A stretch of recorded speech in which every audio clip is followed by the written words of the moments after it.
Tribunal Regional Eleitoral cassou hoje o mandato da deputada federal por São Paulo, Carla Zambelli, do PL, por entender que ela cometeu abuso de poder político e uso indevido dos meios de comunicação ao espalhar notícias falsas sobre as eleições de 2022. Os magistrados do TRE também votaram por tornar Zambelli inelegível pelo prazo de 8 anos. A partir O TRE de São Paulo, né, aprendeu com o TSE aqui, o Nacional. Ela foi cassada basicamente por abuso de liberdade de expressão. Ou seja, Cláudio, eu chamo você de feio, tudo bem. Agora, se eu falo que você é horroroso, aí eu tenho que ser preso, cassado, condenado. Abuso de liberdade de expressão. Essa foi a acusação em cima da Carla Zambelli. Olha, em uma troca de mensagens entre o ex-ajudante de ordens de Jair Bolsonaro, Mauro Cid, e o ex-comandante do Exército, o general Marco Antônio Freire Gomes, mostra que o ex-presidente teria sido pressionado por deputados e por parte do agronegócio para tentar um golpe de Estado, segundo a Polícia Federal. Bom dia, senhoras e senhores. Hoje é dia 1º de fevereiro de 2025, são 9 horas da manhã. Carla Zambelli foi só aperitivo graúdo. A Justiça Eleitoral, o STF e a Procuradoria-Geral da República começaram a punir golpistas do 8 de janeiro pelos bagrinhos e o foco agora são os tubarões.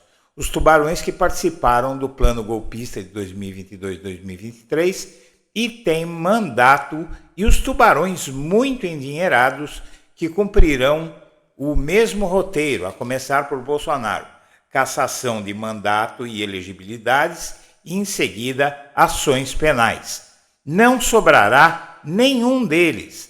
A partir de segunda-feira, o Supremo Tribunal Federal e a Justiça como um todo retomam as atividades e a denúncia contra Bolsonaro pela PGR sairá nos próximos dias. A Justiça deixou para o fim os deputados e os empresários ricos que atuaram na tentativa de golpe de 2022-2023. Começou o jogo e o placar final já está decidido, 9-2. Antes de prosseguir, eu quero pedir a você que acompanha o blog da Cidadania, que se inscreva no canal, deixe seu like e compartilhe este vídeo. E considere fazer uma doação ao blog da Cidadania.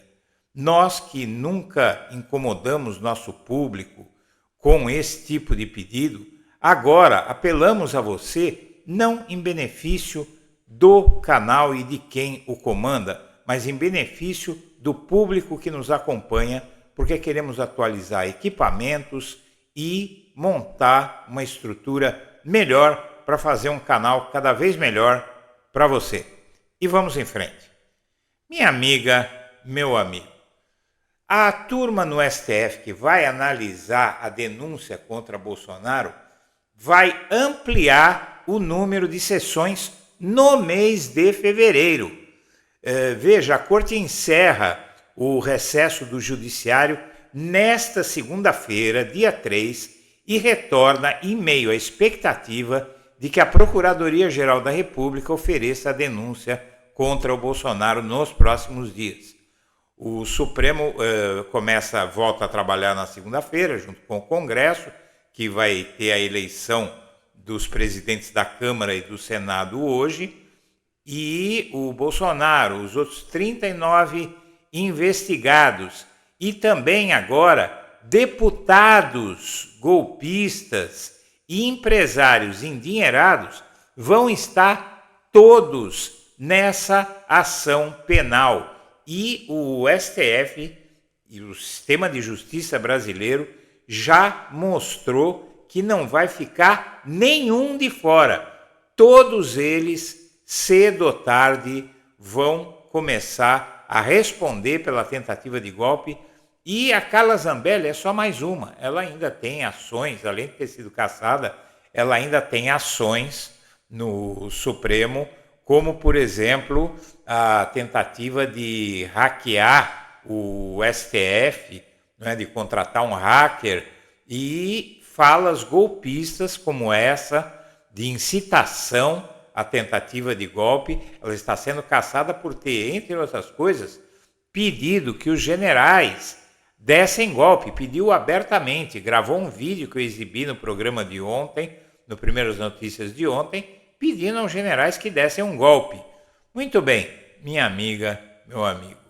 O julgamento de Bolsonaro sobre o golpe vai ocorrer no segundo semestre de 2025, porque esse primeiro semestre todinho vai ser dedicado à instrução penal. Na verdade, nós já estamos chegando a março, a Procuradoria vai fazer a denúncia nos próximos dias de fevereiro.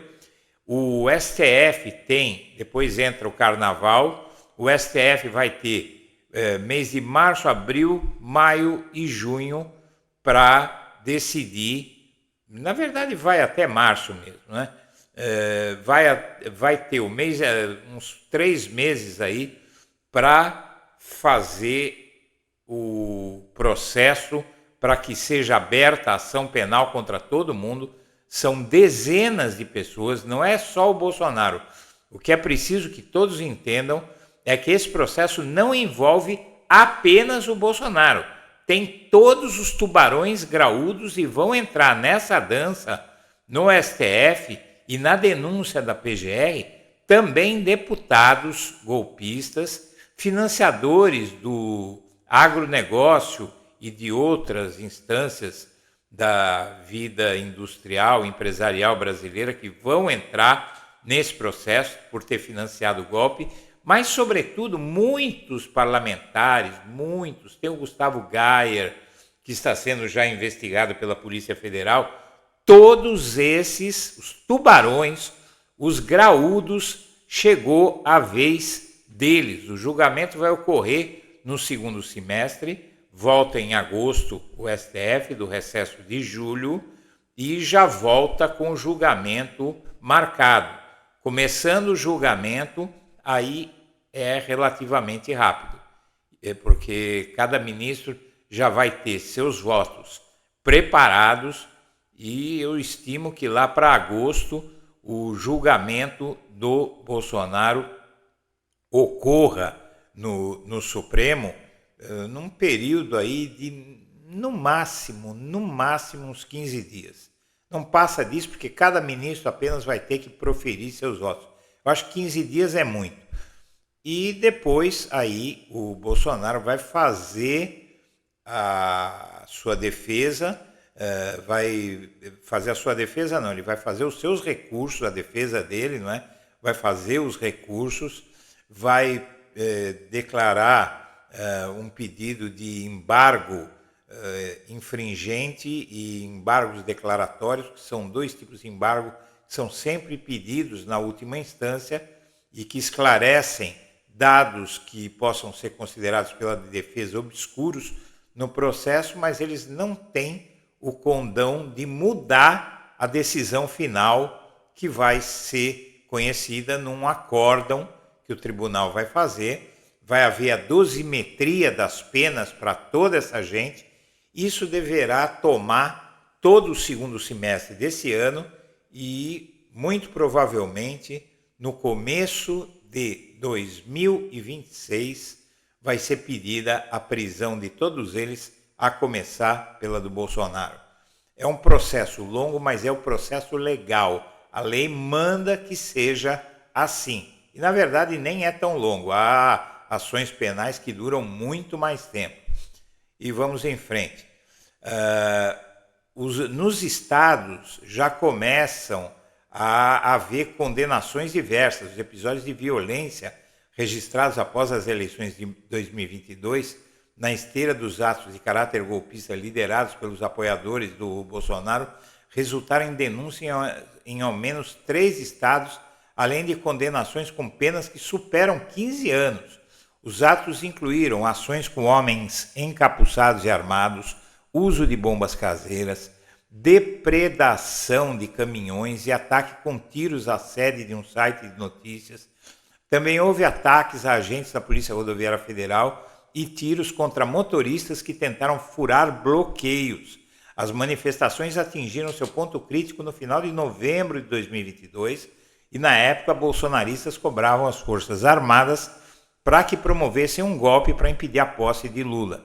Aos poucos, os discursos públicos após a derrota, Bolsonaro não condenou a pauta golpista de seus aliados, mas criticou os métodos dos protestos. Em novembro do ano passado, a Polícia Federal indiciou Bolsonaro e outras 36 pessoas, depois mais 3, foi para 39, por tentativa de golpe. Em Rondônia, o estado que foi um dos epicentros das manifestações registradas em 2022, 13 pessoas participaram dos atos democráticos e foram denunciadas pela PGR, 7 pessoas foram condenadas na justiça no âmbito da primeira fase da Operação Eleutéria, que investigou um grupo composto por empresários, produtores rurais e um policial militar da reserva. Grupo denominado Comitê do Movimento Civil de Colorado ordenou bloqueio de rodovia, coagiu motoristas. Na avaliação do Ministério Público do Estado de Rondônia, eles ultrapassaram o direito de manifestações e por aí vai. Os processos estão todos acontecendo e o plano do sistema de justiça brasileiro é não deixar pedra sobre pedra, ninguém impune. A Carla Zambelli diz, após ser caçada por fake news, que manterá a defesa de Bolsonaro. E ela diz isso porque o Bolsonaro ficou enfurecido com a Carla Zambelli após a eleição de 2022, porque a acusou de ser responsável pela sua derrota por ter perseguido um eleitor do Lula de arma em punho pelas ruas da região da Avenida Paulista, em São Paulo. Ela, inclusive, virou ré no STF por causa disso, entre outras coisas, né? Ela já está indiciada em vários processos e agora está perdendo o mandato. O outro que defende... E aí ela defende o Bolsonaro e os Bolsonaro defendem a Carla Zambelli. Você viu o Bolsonaro defendendo a Carla Zambelli? O Carlos Bolsonaro saiu em defesa da Carla Zambelli. O Bolsonaro diz que a cassação de Carla Zambelli é resultado de ofensiva para atingi-lo. E a Zambelli cassada reforça um precedente eleitoral sobre fake news e põe a deputada na dependência do TSE. A decisão da Corte Paulista segue entendimento sobre desinformação contra urnas. O efeito da condenação fica suspenso até o julgamento do recurso. A decisão do TRE São Paulo se soma a outros precedentes da Justiça Eleitoral envolvendo a condenação por desinformação contra as urnas e o Judiciário. Como os recursos da deputada têm efeito suspensivo na aplicação das punições, que abrangem, além da cassação, a inelegibilidade por 8 anos, ela segue no cargo até que seja tudo julgado pelo TSE. Assim, a decisão final sobre a manutenção ou não do seu mandato vai ser do TSE. A Zambelli ainda pode tentar apresentar algum questionamento ao próprio Tribunal Paulista ou recorrer diretamente à Corte Superior. Procurada, a defesa da deputada disse que a estratégia ainda será definida. Mas, seja como for, o precedente inaugurou entendimento da Justiça Eleitoral quanto à cassação por desinformação sobre a integridade das urnas. E aí você tem um monte de deputado, de senador bolsonarista que fez isso, né? Então vai pegar para todo mundo. E o fato é que nem é no TSE a última instância, porque tudo no Brasil que diz respeito ao sistema de justiça termina no Supremo. Vamos supor, não vai acontecer porque o TSE hoje, com Carmen Lúcia na presidência, tem uma maioria progressista e contrária ao golpismo, mesmo que tenha no tribunal agora os 2 ministros colocados por Bolsonaro no STF, o Nunes Marques e o André Mendonça, o terrivelmente evangélico, que são também ministros do TSE. Assim mesmo, é provável que essa maioria de 1 voto a mais no TSE casse todos esses deputados golpistas, a começar pela Zambelli, casse o mandato deles, né, e os torne inelegíveis. Se não acontecer, haverá recurso do Ministério Público ao Supremo Tribunal Federal, que aí vai dar a palavra final, que todo mundo sabe qual vai ser. O STF, inclusive, vai reabrir o caso da rachadinha contra o Flávio Bolsonaro. Aí é que está. Repousa desde maio de 2023 no gabinete do Gilmar Mendes um pedido do Ministério Público do Rio que pode levar à abertura do caso da rachadinha de Flávio Bolsonaro. Vão ser pegos todos eles, um por um. O PL, inclusive, decidiu recorrer ao TSE contra a decisão que cassou o mandato da Carla Zambelli por uma razão muito simples. A cassação dela pode levar mais deputados do PL a perder o mandato. E são todos esses que fizeram a mesma coisa que ela. Não é? São vários deputados do partido do Bolsonaro e de outros partidos de direita que espalharam desinformação sobre as urnas e pediram até golpe aos militares. Todos vão ser cassados e depois processados criminalmente. O Centrão, com tudo isso, ensaia a volta às origens. O Centrão começa a se afastar do bolsonarismo, que vai cair em desgraça esse ano, minha gente. Eles estão aí espalhando fake news sobre o Pix, sobre a inflação, cantando de galos, o Bolsonaro dizendo que vai fazer, que acontecer, que o Lula está morto, que eles vão ganhar a eleição 2026, vão mandar prender o Xandão, derrubar o Xandão, mas o fato é que o bolsonarismo está entrando em decadência e vai ter muito deputado e senador bolsonarista, empresário bolsonarista graúdo, preso junto com Bolsonaro. O Centrão ensaia as voltas às origens, menos vinculado ao bolsonarismo e de olho em espaços no governo. E, na verdade, espaços no governo significa se aproximar do governo Lula. Então, minha amiga, depois de amanhã, em 48 horas, começa a rodada final desse jogo.